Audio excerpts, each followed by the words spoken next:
والوں اور اسلام پر مر مٹنے والوں، اللہ کا قرآن کہتا ہے کہ اللہ تبارک و تعالی نے سب سے پہلے تمہارے اوپر نماز کو فرض کیا۔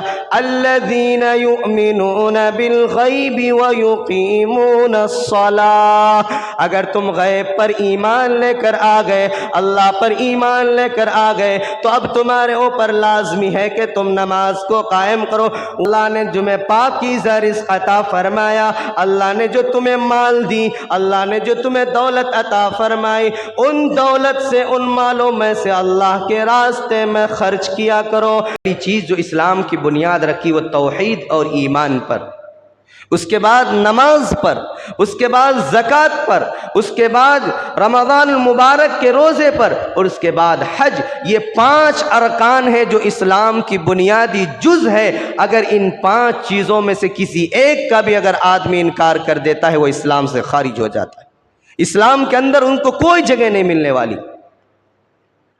تو ان 5 چیزوں میں سے ایک اہم رکن زکوٰۃ کا ذکر میں آج آپ حضرات کے سامنے ذکر کرنا چاہتا ہوں۔ یہ جو مضمون ہے اتنا وسیع ہے، اور قرآن کریم کی سینکڑوں آیتیں اس کے اندر نازل فرما کر اللہ نے لوگوں کو ترغیب بھی دی ہے اور ڈرایا بھی ہے۔ اللہ نے کبھی لوگوں کو پیار سے سمجھایا کہ مان جاؤ میرے بندے، یہ تمہاری لیے فائدہ مند ہے۔ جب پیار سے نہیں مانا تو اللہ نے ڈانٹ کر کے کہا ہے اگر تم نہیں مانو گے تو تمہارے لیے یہ عذاب میں نے تیار کر رکھا ہے۔ دعا کرے اللہ مختصر وقت میں ہمیں قرآن و حدیث کے متعلق زکوٰۃ کو سمجھنے کی توفیق عطا فرمائے، کیونکہ میرے دوستو مضمون وسیع ہوتا ہے، ٹائم ہمارے پاس مختصر ہوتا ہے، اور خاص طور پر ہمارے لوگوں کے پاس تو بہت ہی مختصر ہوتا ہے۔ آئیں گے 1:30 بجے 1:30 بجے اور کہیں گے جلدی ختم ہو جلدی ختم ہو، ہم 2 رکعت اللہ کو احسان جتلا کر نماز پڑھیں اور یہاں سے بھاگ جائیں۔ میرے دوستو جب عوام سامنے رہتا ہے تو اس کے مطابق اللہ خود ذہن کے اندر باتیں ڈالتا ہے قرآن و حدیث کے متعلق، اور آج ہم نے جو بات کرنی ہے صرف قرآن و حدیث کے متعلق بولنا ہے، ایک بھی میری طرف سے نہیں، ایک بھی دنیا والوں کی طرف سے نہیں، یہ اللہ اور اس کے رسول کا قوانین میں آج بیان کرنے جا رہا ہوں۔ اللہ تبارک و تعالیٰ نے زکوٰۃ کا حکم نازل کرنے سے پہلے لوگوں کو ترغیب دی ہے کہ اے لوگوں، میں نے جو کتاب کے اندر اس حکم کو نازل فرمایا ہے یہ ایک ایسی کتاب ہے جس کے اندر کوئی شک و شبہ کی گنجائش نہیں، اور یہ کتاب وہ کتاب ہے جو لوگوں کے لیے ہدایت کے لیے اور رہنمائی کے لیے میں نے نازل فرمائی ہے۔ اس لیے اللہ سب سے پہلے قرآن کے اندر آیت جو نازل فرمائی، اور یہ ساری آیتیں زیادہ تر جو ہے سورہ بقرہ کی آیتیں ہیں اور سورہ توبہ کی۔ اللہ تبارک و تعالیٰ نے سب سے پہلے حکم نازل فرمایا کہ میں جو کتاب نازل کیا، الف لام میم ذالک الکتاب لا ریب فی، ایک ایسی کتاب ہے جس کے اندر کوئی شک و شبہ نہیں، کوئی گنجائش نہیں۔ اگر ذرہ برابر بھی ایک حرف کے بارے میں اگر کوئی آدمی شک کرتا ہے تو وہ دائرہ اسلام سے خارج ہو جاتا ہے۔ ہمارے اخبار، ہمارے رسائل، ہمارے ریڈیو، ہمارے ٹی وی کے اندر ساری خبر غلط ہو سکتے ہیں، لیکن قرآن کے اندر جو خبر دی گئی ہے وہ کبھی غلط نہیں ہو سکتا ہے۔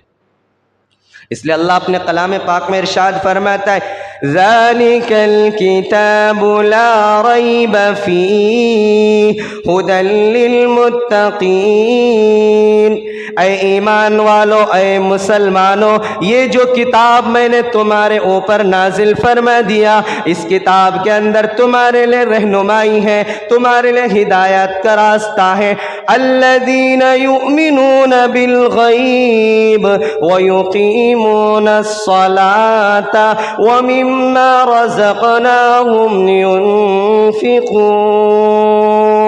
او ایمان والو، او اسلام پر مر مٹنے والو، اللہ کا قرآن کہتا ہے کہ اللہ تبارک و تعالی نے سب سے پہلے تمہارے اوپر نماز کو فرض کیا۔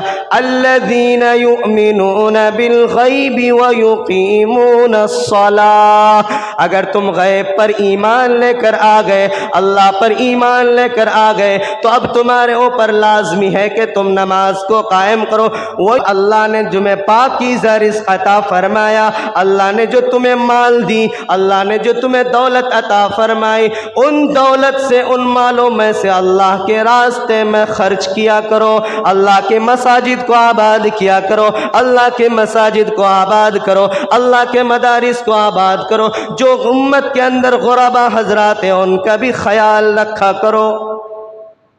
اللہ نے قرآن کے اندر یہ پہلے ترغیب دے رہا ہے، ابھی اللہ ڈرا نہیں رہا ہے، اللہ ابھی پیار سے سمجھا رہا ہے کہ الذین یؤمنون بالغیب ویقیمون الصلاۃ ومما رزقناہم ینفقون، یہ جو میں نے مال دیا ہے یہ میرا عطیہ ہے، یہ میرا تحفہ ہے تمہارے لیے، اب اس مال کو اگر تم اللہ کے راستے میں خرچ کرتے ہو تو تم کامیابی کے راستے پر چڑھ جاتے ہو، اور اگر اس مال کو اللہ کے راستے میں خرچ نہیں کرتے تو پھر تمہارے لیے خسارے اور نقصان کی بات ہے، پھر اللہ کی گرفت، اللہ کی پکڑ تمہارے پاس بہت جلد آنے والی ہے۔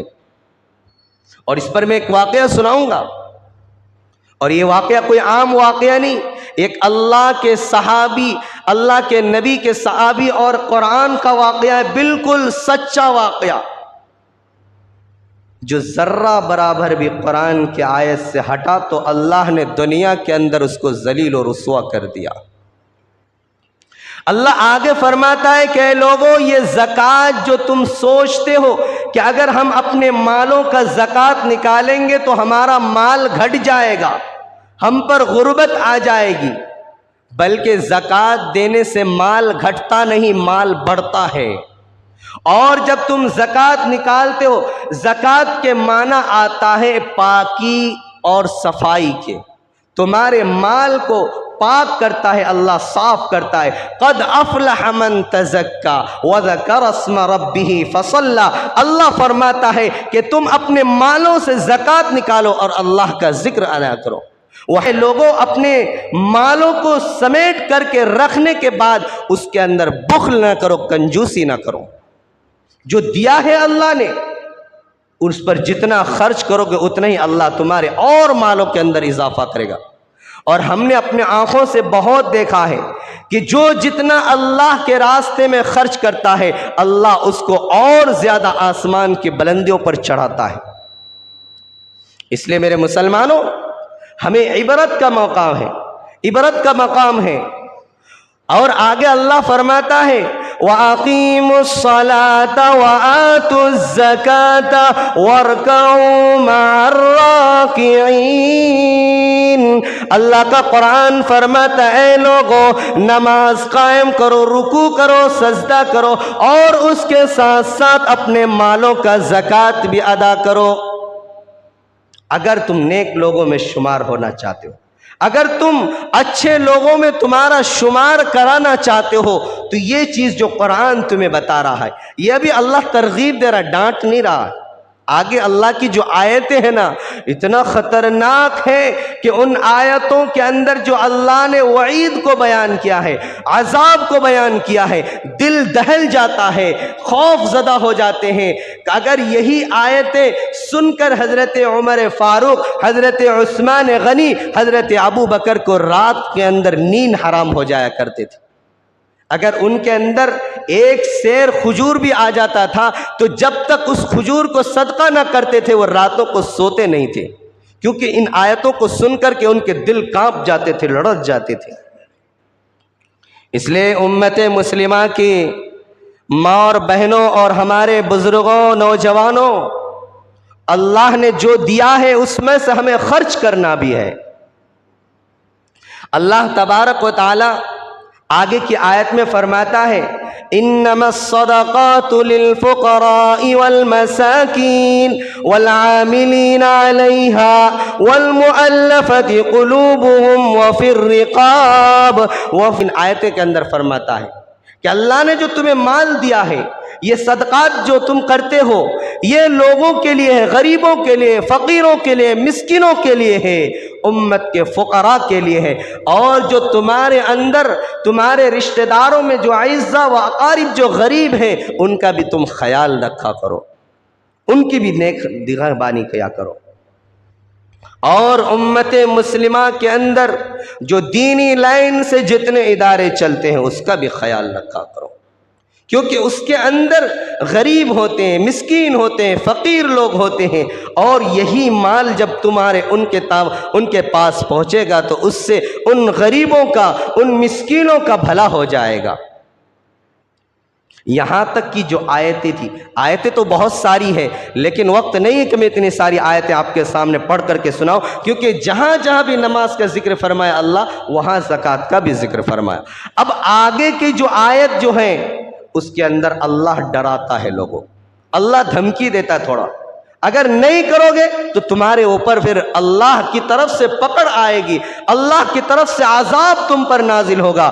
میرے دوستو، ابھی جو میں نے آیت کریمہ پڑھی اور اس کے بعد جو آیت کریمہ اللہ تبارک و تعالیٰ نے سورہ توبہ میں نازل فرمایا وَمِنْهُمْ مَنْ عَاهَدَ اللَّهِ، اس آیت کریمہ کا جو شان نزول ہے بڑا خطرناک شان نزول ہے. مدینۃ المنورہ کے اندر ایک صحابی، ایک غریب صحابی اللہ کے نبی صلی اللہ علیہ وسلم کے پاس آئے اور کہا کہ یا نبی اللہ، میں غریب ہوں، فقیر ہوں، مزدور ہوں، میرے پاس کوئی مال و دولت نہیں، اگر آپ میرے لیے دعا کر دیں تو مجھے بھی مال مل جائے. جس طرح لوگ صدقات و خیرات کرتے ہیں، جس طرح لوگ زکوٰۃ نکالتے ہیں، میں بھی اپنے مالوں سے زکوٰۃ نکالوں گا، میں بھی صدقات و خیرات کروں گا، میں بھی غریبوں کی، مسکینوں کی مدد کیا کروں گا. اے اللہ کے نبی، آپ میرے لیے دعا کر دیجئے تاکہ اللہ مجھے بھی مال عطا فرما دے، میں بھی مالدار بنانا چاہتا ہوں. اللہ کے نبی نے بہت سمجھایا، پیار سے سمجھایا کہ اے ثعلبہ، اور اس آدمی کا نام، اس شخص کا نام ثعلبہ ابن حاطب انصاری تھے. انہوں نے اللہ کے نبی کے سامنے دعا کی درخواست کی. اللہ کے نبی نے پیار سے سمجھایا، او میرے ثعلبہ رہنے دو، تو مالدار بننے کی کوشش نہ کر، کیونکہ اگر تو مالدار بن جائے گا تو پھر دنیا کے جھنجھٹوں میں، دنیا کے الجھنوں میں پھنس جائے گا، پھر تمہاری ہلاکت و بربادی بھی آ سکتی ہے. پھر وہ آیا، اس وقت چلا گیا، پھر دوسری مرتبہ آیا. پھر اللہ کے نبی نے کہا او ثعلبہ رہنے دے، مال کی فرمائش نہ کر، مالدار بننے کی درخواست نہ کر. او ثعلبہ جس حال میں ہے، جس طرح ہے اسی میں خوش رہ لے، کیونکہ اللہ اگر تمہیں 2 وقت کی روٹی کھلا رہا ہے تو اسی پر اپنی خیر منا. او میرا ثعلبہ مان جا، میری بات مان جا، مالداری کی فرمائش نہ کر، تمنگری کی فرمائش نہ کر، کیونکہ مالدار آدمی جب تو بن جائے گا پھر دنیا کی جھنجھٹوں میں، دنیا کے الجھنوں میں ایسا پھنس جائے گا. میں گمان کرتا ہوں، میں سوچتا ہوں کہ تیری ہلاکت و بربادی بھی اسی مال میں نہ آ جائے. لیکن ثعلبہ نہ مانا. ثعلبہ نے کہا اے اللہ کے نبی، جب آپ کے صحابی جہاد میں جاتے ہیں، دوسرے مالدار لوگ ان کی جہاد کے سامان تیار کرتے ہیں، مجھے بھی رشک ہوتا ہے کاش کہ میرے پاس مال ہوتا، میرے پاس دولت ہوتا تو میں بھی مجاہد کے سامان تیار کرتا. جب غریب اور مسکین آپ کے دربار میں آتے ہیں، عثمان غنی مدد کرتے ہیں، فاروق اعظم مدد کرتے ہیں، بڑے بڑے صحابہ جو مالدار ہیں وہ مدد کرتے، تو میرے دل کے اندر بھی خیال پیدا ہوتا ہے کاش کہ میرے پاس بھی مال ہوتا تو میں بھی غریبوں اور مسکینوں کی مدد کیا کرتا. لیکن میرے نبی سمجھاتے رہے او ثعلبہ مان جا، مال کی درخواست نہ کر، مال کے لیے ضد نہ کر، دعا نہ کرا کر. لیکن ثعلبہ مانا نہیں. کہا اللہ کے نبی بس آپ میرے لیے ایک مرتبہ دعا کر دیجئے, اللہ اگر مجھے مال دے دے گا تو قسم اللہ کی, اے اللہ کے نبی میں آپ کے سامنے وعدہ کرتا ہوں, آپ سے میں عہد لیتا ہوں کہ میں اللہ کے راستے میں اپنے مالوں کو لٹا دیا کروں گا, زکوٰۃ دیا کروں گا, صدقات و خیرات کیا کروں گا. اے اللہ کے نبی میں اپنے مالوں کو خرچ کرنے میں پیچھے کبھی نہیں ہٹوں گا. اے اللہ کے نبی بس ایک مرتبہ دعا کر دیجئے. پھر کیا تھا, کالی کملی والے امام الانبیاء اپنے دونوں ہاتھوں کو آسمان کی طرف اٹھاتے ہیں کہ اے میرے پروردگار, یہ ثعلبہ مجھ سے مال کی درخواست کرتا ہے, اے اللہ تو اس کو مالدار بنا دے, ان کے مالوں میں در برکت عطا فرما دے. کالی کملی والے کی دعا بھی مکمل نہیں ہوئی, آسمان کے اندر اس کی مالداری کا فیصلہ ہو جاتا ہے. وہ ثعلبہ, وہ غریب آدمی جو چند بکریوں کو پالتا تھا, چند مہینوں میں ان کی بکریوں کا ریبر بڑھتا رہا یہاں تک کہ مدینے کے اندر ان کی زمین تنگ ہو چکی, اتنی بکریوں کی ریبر بڑھ گئے کہ مدینے سے باہر جانا پڑا. وہ ثعلبہ جو اللہ کے نبی کے پیچھے 5 وقت نماز پڑھتے تھے, جماعت کے ساتھ میرے نبی کی صحبت میں رہ کر نماز پڑھتے تھے, اب شہر سے باہر نکل گیا, بکری کی تعداد بڑھتی گئی تو شہر کے کنارے پر گیا, صرف 2 وقت کی نماز میں آنے لگا, ظہر اور عصر سارے ٹائم نماز غائب. پھر جب بکریوں کا ریبر اور بڑھتا گیا تو مدینے کی جو کنارے پر وہ زمین لی وہ بھی ان کے لیے تنگ ہوتی گئی. شہر سے باہر نکل کر کے دیہات میں چلا گیا تاکہ ان کا ریبر, ان کی زمین وسعت ہو سکے اور اپنی بکریوں کو وہاں پال سکے. پھر جمعہ آنے لگا, جو 5 وقت نماز پڑھ رہا تھا اللہ کے نبی کے پیچھے, مسجد نبوی میں 5 وقت نماز پڑھنے والا, ظہر اور عصر میں آنے لگا. جب یہ بھی نہیں ہوا, بکریوں کی تعداد بڑھی, شہر سے باہر نکلا, پھر جمعہ آنے لگا اور بکریوں کی تعداد بڑھ گئی تو شہر چھوڑ کر کے گاؤں میں چلا گیا. جو جمعہ آتا تھا وہ جمعہ بھی غائب ہو گیا. سال گزر گیا, کیونکہ زکوٰۃ فرض ہونے کے لیے مال پر سال گزرنا ضروری ہے, اور زکوٰۃ ہر اس عاقل بالغ مرد عورت پر فرض ہے جس کے پاس 52.5 تولہ چاندی یا اس کی مقدار رقم ہو, یا 7.5 تولہ سونا یا اس کی مقدار اس کے پاس رقم ہو, تو ہر مرد و عورت پر اتنی مقدار اگر مال ہے تو اس پر زکوٰۃ فرض ہے. اللہ 100 ہے تو 100 میں سے 2.5 روپے ہی ہمارے پاس مانگتا ہے, کہتا ہے باقی تم لے لو, 2.5 روپے مجھے دے دو, مجھے زیادہ کی ضرورت نہیں ہے. اللہ تھوڑا مانگتا ہے کہ یہی تھوڑے میں تمہارے لیے بڑھا دوں گا, کیونکہ اللہ فرماتا ہے وَأَقْرِضُ اللَّهَ قَرْضًا حَسَنًا, سورہ مزمل کی آیت ہے کہ اگر تم مجھے قرض حسن دنیا کے اندر 1 روپے دو گے تو کل قیامت کے دن میں اس کا 10 گنا بڑھا کر کے تمہیں ثواب عطا کروں گا. میرے دوستو, یہ اللہ کا قانون ہے. اب ثعلبہ جو جمعہ آ رہا تھا وہ جمعہ بھی غائب ہو گیا. اللہ کے نبی صلی اللہ علیہ وسلم نے ایک دن پوچھا وہ ثعلبہ کا کیا حال ہے جو ہمارے پیچھے 5 وقت نماز پڑھتا تھا, پھر 5 وقت غائب ہوا, 2 ٹائم آتا وہ بھی غائب, اب جمعہ بھی آ نہیں, وہ کہاں گیا؟ تو صحابہ نے بتایا کہ اللہ کے نبی ان کی بکریوں کی تعداد اتنی زیادہ ہو گئی ہے کہ وہ مدینہ شہر چھوڑ کر کے کسی جنگل کے اندر جا کر کے اپنی بکریوں کے ریبر کے لیے پڑاؤ ڈال دیا ہے. تو اللہ کے نبی صلی اللہ علیہ وسلم نے 2 قاصد بھیجے کہ جاؤ ثعلبہ کے پاس جاؤ کہ اب ان پر زکوٰۃ فرض ہو چکا ہے, وہ زکوٰۃ ادا کرے. چنانچہ 2 صحابی اللہ کے نبی صلی اللہ علیہ وسلم کے قاصد حضرت ثعلبہ اس شخص کے پاس پہنچتے ہیں اور امام الانبیاء کالی کملی والا محمد الرسول اللہ صلی اللہ علیہ وسلم کا خط لا کر دکھاتے, اور ثعلبہ اللہ کے نبی نے تمہارے پاس بھیجا ہے کہ تمہاری بکریوں پر اب زکوٰۃ فرض ہو چکا ہے. خط کس کا تھا؟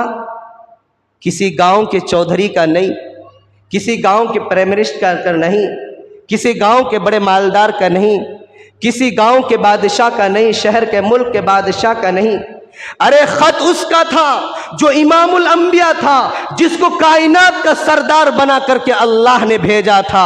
اس کائنات کے سردار امام الانبیاء محمد الرسول اللہ کا خط تھا، اور قاصد بھی امام الانبیاء کے تھے۔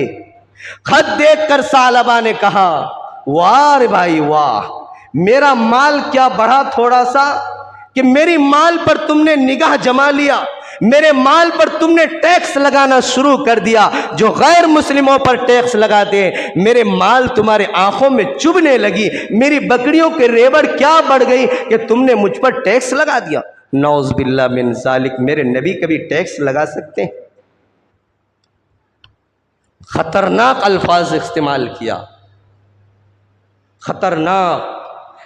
یہ کیا کہا کہ اللہ کے نبی کے قاصدوں کا خیال نہیں۔ پہلے جو اللہ کے نبی جب زکوٰۃ وصول کرنا ہوتا تو خط لکھ کر دیا کہ فنا فنا آدمی کے پاس جاؤ، وہاں سے زکوٰۃ وصول کر کے آؤ۔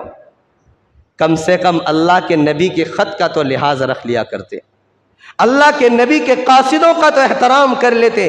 انہوں نے ڈائریکٹ یہ کہا میرا مال تھوڑا بڑا تو تم نے مجھ پر ٹیکس لگانا شروع کر دیا، جاؤ اور دوسرے جو ساتھی ان سے جا کر ٹیکس وصول کر لو، زکوٰۃ وصول کر لو، میں بعد میں سوچتا ہوں۔ واہ رے واہ، ابھی وہ قاصد واپس نہیں ہوئے، وہ صحابی ابھی واپس نہیں ہوئے، آسمان کے صحابی، آسمان کا قاصد قرآن لے کر میرے نبی کے پاس پہنچ گیا۔ ثعلبہ نے ادھر انکار کیا، ادھر اللہ کا قرآن اتر گیا میرے نبی کے پاس۔ اللہ کے نبی صلی اللہ علیہ وسلم صحابہ کے مجلس میں بیٹھے ہوئے تھے، مسجد نبوی میں بیٹھے ہوئے تھے۔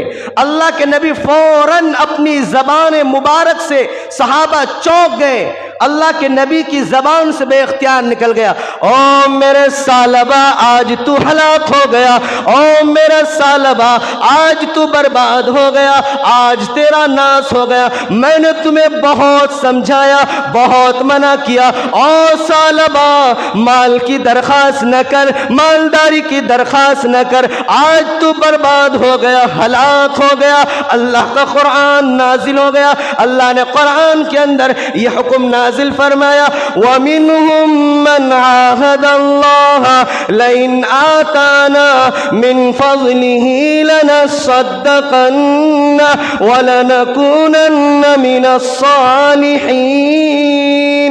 تعالیٰ نے قرآن کریم کو نازل فرما دیا کہ او میرے نبی، بہت سے آپ کے ساتھی، بہت سے آپ کے لوگ ایسے ہیں جو اللہ کے نبی کے پاس آ کر عہد کرتے ہیں کہ اگر مجھے مال مل جائے، مجھے دولت مل جائے تو میں اللہ کے راستے میں خرچ کیا کروں گا، اللہ کے راستے میں زکوٰۃ نکالوں گا، اللہ کے راستے میں صدقات و خیرات کروں گا۔ وَمِنْهُمْ مَنْ عَاهَدَ اللَّهَ لَئِنْ آتَانَا مِنْ فَضْلِهِ لَنَصَّدَّقَنَّ وَلَنَكُونَنَّ مِنَ الصَّالِحِينَ، کہ اللہ اگر ہمیں مال دے دے، اللہ مجھے اگر دولت دے دے تو میں صدقات و خیرات کر کے نیک لوگوں میں شمار حاصل کروں گا۔ جب اللہ نے مال دے دیا، اللہ نے مال دے دیا تو اس مال کے اندر اب وہ بخل کرنے لگا، اب اس مال کے اندر وہ کنجوسی کرنے لگا۔ او میرے نبی، ایسے کنجوسوں کا، ایسے بخیلوں کا، ایسے مال و دولت کی ضرورت نہیں مجھے۔ ثعلبہ کی ہلاکت و بربادی قرآن کے اندر نازل ہو گیا۔ ابھی وہ قاصد آئے نہیں تھے واپس، اللہ کے نبی نے فرمایا او میرے ثعلبہ آج تو برباد ہو گیا، ہلاک ہو گیا، تباہ ہو گیا۔ میں نے بار بار تجھے سمجھایا کہ جو غریبی تمہارے پاس ہے اسی غریبی میں تمہارے لیے بہتر ہے، مال کی فرمائش نہ کر۔ آج تو مال کی فرمائش کر کے تو نے اپنے آپ کو ہلاک کر دیا، تو نے مسلمانوں کے زکوٰۃ کو ٹیکس کر دیا۔ اللہ نے حکم کر دیا کہ قیامت تک ان کے ایک بکری بھی اب اے میرے نبی تجھے لینا نہیں۔ ان کے مجلس کے اندر، اللہ کے مجلس کے اندر، کیونکہ پہلے جو صحابی ہوتے تھے نا آپس میں بہت محبت کرنے والے ہوتے تھے۔ آج ہمارے طرح نہیں کہ دل کے اندر بغض بھرا، اگر کوئی برباد ہو تو ہم اس پر خوش ہوئے، اور برباد ہو جائے تو اچھا ہے۔ پہلے اگر کوئی صحابی کسی دو اپنے ساتھی کے بارے میں سنتے تھے کہ یہ برباد ہو جائے گا تو وہ تڑپ جاتے تھے، فوراً وہاں سے ایک صحابی اٹھا، اپنے گھوڑے پر سوار ہو گیا اور ثعلبہ کے پاس پہنچ گیا۔ اے ثعلبہ، تو نے کیا کہہ دیا؟ تو نے ایسا کیا جملہ کہہ دیا؟ میں اللہ کے نبی کی زبان سے قرآن سن کر کے آیا ہوں اور تمہارے لیے ہلاکت و بربادی آسمان سے نازل ہو گیا۔ اب ثعلبہ کو ہوش آیا کہ میں نے کیا کر دیا۔ اللہ کے نبی صرف چند بکریوں کے لیے بھیجے تھے، چند بکریاں لینے کے لیے، زکوٰۃ کے لیے بھیجے تھے۔ اب وہ ثعلبہ نے جب یہ سنا کہ اللہ کے نبی نے یہ کہہ دیا کہ ثعلبہ تو ہلاک ہو گیا، برباد ہو گیا، تباہ ہو گیا، اب وہ سارا کا سارا ریوڑ بکریوں کا لے کر اللہ کے نبی کے دربار میں حاضر ہوتے، دربار میں حاضر ہوتے۔ اللہ کے نبی صلی اللہ علیہ وسلم نے فرما دیا، اب تمہارے بکریوں کی، تمہارے مال و دولتوں کو اللہ کو کوئی ضرورت نہیں، جاؤ، قیامت تک کے لیے اللہ نے تمہارے دلوں کے اندر نفاق کو ڈال دیا، قیامت تک اب تم ہلاک و تو برباد ہو جاؤ گے، تم پر اللہ کی لعنت اللہ نازل ہوتا رہے گا۔ اللہ کے نبی صلی اللہ علیہ وسلم نے ان کی ایک بکری بھی نہیں۔ حضرت ابو بکر کا زمانہ آیا، حضرت ابو بکر نے کہا جب میرے نبی نے نہیں لیا تو میں کون ہوتا ہوں لینے۔ عمر کا زمانہ آیا، عمر بھی کہا جب اللہ کے نبی اور ابو بکر نہیں لیے تو میری کیا مجال کہ میں عمر تیری بکریوں میں سے زکوٰۃ لے لوں، عمر بھی نہیں۔ حضرت عثمان کا زمانہ آیا، حضرت عثمان بھی لینے سے انکار کر دیا، اور ایسے ہی ذلیل و خوار ہو کر حضرت عثمان غنی رضی اللہ تعالیٰ عنہ کی خلافت کے زمانے میں ان کا انتقال ہو گیا۔ اس لیے میرے مسلمانوں، اگر اللہ نے مال و دولت دیا ہے، زکوٰۃ کو ٹیکس کبھی مت کہنا، ورنہ ہلاکت و برباد ہو جاؤ گے، تباہ ہو جاؤ گے۔ جس طرح ثعلبہ تباہ ہوا ایسے تم بھی تباہ ہو جاؤ گے، کیونکہ اللہ قرآن کے اندر فرماتا ہے والذین یکنزون الذهب والفضة ولا ينفقونها في سبيل الله فبشرهم بعذاب عليم يوم يحمى عليها في نار جهنم فتقوى بها جباههم وجنوبهم وظهورهم هذا ما كنزتم لأنفسكم۔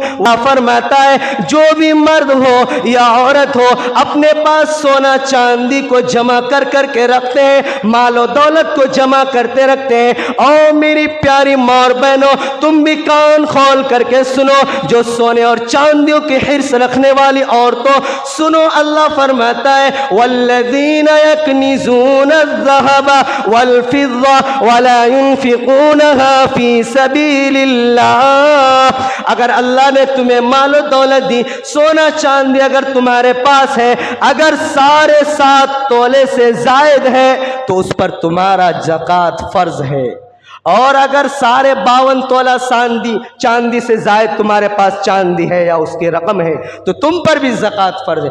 جس طرح مردوں پر زکوٰۃ ہے اس طرح عورتوں پر بھی زکوٰۃ ہے۔ زکوٰۃ صرف عاقل بالغ مرد پر ہے، نابالغ پر زکوٰۃ نہیں ہے، پاگل اور مجنون پر زکوٰۃ نہیں ہے، جو ہوش رکھنے والا ہے، ایمان والا ہے، اور زکوٰۃ کے لیے ایمان والا بھی شرط ہے، غیر ایمان پر زکوٰۃ فرض نہیں۔ میرے دوستو، ان آیتوں کو جب پڑھتے ہیں تو دل لرز جاتا ہے۔ میں سے زکوٰۃ نہیں نکالتا، چاہے وہ مرد ہو یا عورت، ان کو عذاب کی خوشخبری سنا دیجئے۔ یوم یحمى علیہا فی نار جہنم فتقوی بہا جباہہم وجنوبہم۔ اور کیسے عذاب کی خوشخبری؟ اللہ عذاب کے بارے میں بتاتا ہے، صرف عذاب کی خوشخبری نہیں، ایسے عذاب کی خوشخبری سنائیے کہ جہنم کے اندر ان کے سونے اور چاندی کو، ان کے مال و دولت کو جہنم کی آگ کے اندر تپایا جائے گا، ان کو گرمایا جائے گا۔ جس طرح سنار اپنے بھٹی کے اندر سونے کو پگھلاتا ہے، ایسے ان کی چاندی اور سونے کو پگھلا کر کے اللہ ان کے پیشانیوں کو داغیں گے، اللہ ان کے دونوں کروٹوں کو داغیں گے، اللہ ان کی پیٹھ کو داغیں گے، کیونکہ قرآن خود کہتا ہے یہ میری اور آپ کی بات نہیں ہے۔ اب جب قرآن اتنا سخت عذاب دے کے، میرے دوستو، اب ہمارے اور آپ کے لیے کتنا سوچنے کا مقام ہے، ڈرنے کا مقام ہے۔ اس لیے میرے دوستو، ہم سب عہد کریں کہ جو بھی ہو ہم اللہ کے راستے میں بڑھ چڑھ کر حصہ لینے والے بنیں گے۔ میرے دوستو، واقعات تو بہت سارے تھے، قرآن کی تفاسیر تو بہت سارے ہمیں آپ کو سنانا تھا، لیکن میرے پاس وقت نہیں ہے، وقت کی قلت کی وجہ سے اب اپنے مضمون کو تھوڑا موڑتا ہوں میں۔ اللہ تبارک و تعالیٰ نے جو ہمیں مال دیا، ان مالوں میں سے ہمیں اللہ کے گھروں کو آباد کرنا ہے۔ اللہ کے گھر مساجد ہے، اللہ کے گھر مدارس، اللہ کے گھر خانقاہیں ہوتی ہیں، ان تمام چیزوں کو ہمیں آباد کرنا ہے اپنے مال و دولت سے۔ اور اللہ تبارک و تعالیٰ فرماتا ہے کہ روئے زمین کے اندر اگر مجھے سب سے زیادہ کوئی گھر پسندیدہ ہے تو مساجد اللہ کا گھر ہے، کیونکہ اللہ کے نبی صلی اللہ علیہ وسلم کی پیاری حدیث ہے، احب البلاد الی اللہ مساجدہا وابغض البلاد الی اللہ اسواقہا، کہ پوری روئے زمین کے اندر اگر اللہ کو کوئی گھر پسند آتا ہے، اللہ اگر کسی گھر کو پسند کرتا ہے تو اللہ کا گھر مسجد ہے، اور پوری روئے زمین کے اندر کوئی سب سے زیادہ ناپسندیدہ اگر گھٹیا جگہ ہے تو وہ بازار چوک چوراہا ہے۔ تو اب اسی مساجد کے لیے اللہ کے نبی صلی اللہ علیہ وسلم نے فرمایا کہ وَأَقْرِضُ اللَّهَ قَرْضًا حَسَنًا، کہ اگر جو آدمی اللہ کو قرض حسن دیتا ہے، اللہ کو 1 روپے دیتا ہے، اللہ اس کو 10 روپے کا ثواب عطا فرمائیں گے، اللہ اس کو 10 گنا ثواب بڑھا کر کے عطا فرمائیں گے۔ اور اسی ثواب کے لیے، اسی ثواب کو لوٹنے کے لیے ہم آپ سے ایک فرمائش کریں گے، ہم آپ سے ایک درخواست کریں گے، اور دیکھیں گے کہ مجھے یقین ہے کہ انشاءاللہ ماشاءاللہ ہمارے چنگیری کے لوگ بڑے دل گردہ والے ہیں، جب اللہ کے راستے میں ان کو خرچ کرنے کا، اگر اللہ کے راستے میں دینا کا وقت آتا ہے تو یہ چنگیری والوں کی خاصیت ہے کہ وہ یہ نہیں دیکھتے ہیں کہ ہمیں کیا کرنا نہیں کرنا، فوراً خرچ کرنے کے لیے اٹھ جاتے ہیں۔ اور ہم یہی دیکھنا چاہتے ہیں کہ اس خاصیت کے اندر ہمارے آج کتنے لوگ کھڑے اترتے ہیں۔ اس پر ایک چھوٹا سا واقعہ سنا کر کے میں آپ کو ترغیب دیتا ہوں۔ حضرت اورنگزیب رحمت اللہ علیہ بادشاہ تھے، بہت بڑے بادشاہ تھے، ہندوستان پر حکومت کرنے والے۔ ان کی ایک بیٹی تھی جن کا نام زینب النساء تھا۔ وہ بیٹی ایک مرتبہ رات کو شکار کے لیے نکلی۔ جب شکار کے نکلی تو نکلتے نکلتے جنگل میں پہنچ گئے، اور اس وقت کا ایک بہت بڑے بزرگ جن کا نام حضرت سرمد رحمت اللہ علیہ تھے، دیوانے قسم کے بزرگ تھے، مجذوب قسم کے بزرگ تھے۔ تو دیکھا کہ جنگل کے اندر وہ بیٹھ کر کے مٹیوں کا چھوٹے چھوٹے گھر بنا رہے ہیں۔ تو یہ شہزادی جب دیکھا کہ ہمارے بزرگ وہاں بیٹھ کر کے کیا کچھ کر رہے ہیں، تو انہوں نے اپنے تمام لشکروں سے کہا کہ مجھے ان سے ملنا ہے۔ چنانچہ شہزادی ان کے پاس گئے اور فرمایا کہ اللہ والے آپ یہاں کیا کر رہے ہیں، مٹیوں کے چھوٹے چھوٹے گھر کیوں بنا رہے ہیں؟ کہا یہ میں اللہ کا گھر بناتا ہوں۔ تو شہزادی نے پوچھا کیا آپ اس گھر کو فروخت کرنے کے پالے ہیں؟ کیا آپ ہمارے پاس ان گھروں کو فروخت کریں گے؟ کہا کہ بے شک، اگر خریدنے والا ہو تو میں بیچنے والا تیار۔ کہا کہ کتنے پیسے میں؟ کہا کہ 1 سلفے میں، یا چند پیسوں میں تمہارے پاس میں فروخت کرنا چاہتا ہوں۔ چنانچہ شہزادی نے اپنے جیب سے، اپنے بٹوے سے پیسہ نکالا اور حضرت سرمد رحمت اللہ علیہ کو دے دیا۔ حضرت سرمد نے ان کے لیے ایک گھر منتخب کیا کہ یہ گھر تمہارا ہے، اور جب وہ گھر ان کے لکیر سے ان کے گھر کو متعین کر دیا، اور وہ جتنے پاس میں گھر بنے تھے ان کو تمام کو مٹا دیا۔ شہزادی گھر آئی واپس، رات کا بڑا حصہ گزر چکا تھا۔ حضرت اورنگزیب رحمت اللہ علیہ تہجد کی نماز میں مشغول تھے۔ اچانک اپنی بیٹی کو بلا لیا کہ جاؤ شہزادی زینب النساء کو بلا کر کے لاؤ۔ وہ ڈر گئی کہ کہیں بابا کو یہ پتہ نہ چل گیا میں رات میں سفر کر کے آ رہی ہوں، مجھے ڈانٹ پڑے گی۔ ڈرتے ڈرتے شہزادی گئی تو ابا نے کہا کہ اے شہزادی یہ بتاؤ تمہارے ایسا کون سا عمل ہے کہ آج میں نے تمہارا ایک گھر جنت کے اندر دیکھا، ایک محل جنت کے اندر دیکھا۔ شہزادی ڈر گئی، شہزادی خوف زدہ ہو گئی کہ ہمارے ابا ہم سے کیا سوال کر رہے ہیں۔ کہا کہ شہزادی ڈرو نہیں، کیونکہ میں نے خواب میں دیکھا کہ جنت کے اندر ایک تیرا محل ہے، اور اتنا عالی شان محل ہے، اس محل کے اندر میں جانے کی بہت کوشش کی لیکن مجھے جانے نہیں دیا فرشتوں نے۔ کہا کہ یہ تمہاری بیٹی کا محل ہے، تمہیں آنے کی اجازت نہیں ہے۔ بتاؤ تم ایسا کون سا عمل کیے؟ کہا کہ جنگل کے اندر ایک بزرگ تھے حضرت سرمد رحمت اللہ علیہ، وہ مٹیوں کے گھر بناتے تھے. وہ کہہ رہے تھے میں اللہ کا گھر بناتا ہوں اور میں نے چند سکوں میں اس گھر کو خریدا ہے اور کوئی میرا عمل نہیں ہے. کہا کہ شہزادی یہی وہ گھر ہے جو اللہ نے جنت کے اندر تمہیں عطا فرمایا. اب وہ بزرگ، وہ حضرت اورنگزیب رحمت اللہ علیہ صبح جب ہوئی فوراً بھاگ کر کے اورنگزیب اس بزرگ کے پاس پہنچتے ہیں کہ کہا کہ میں بھی خریدنا چاہتا ہوں، جو گھر میری بیٹی خریدی ہے وہ گھر میں بھی اس دنیا کے اندر خریدنا چاہتا ہوں. کہا کہ اے بادشاہ سلامت، اب وہ خرید و فروخت کا زمانہ وقت ختم ہو چکا ہے، اب وہ وقت نہیں ہے. اگر اب تم پوری بادشاہت بھی دے کر کے اس وقت کو، اس گھر کو خریدنا چاہو گے تو اب وہ وقت اور وہ گھر نہیں ملنے والا.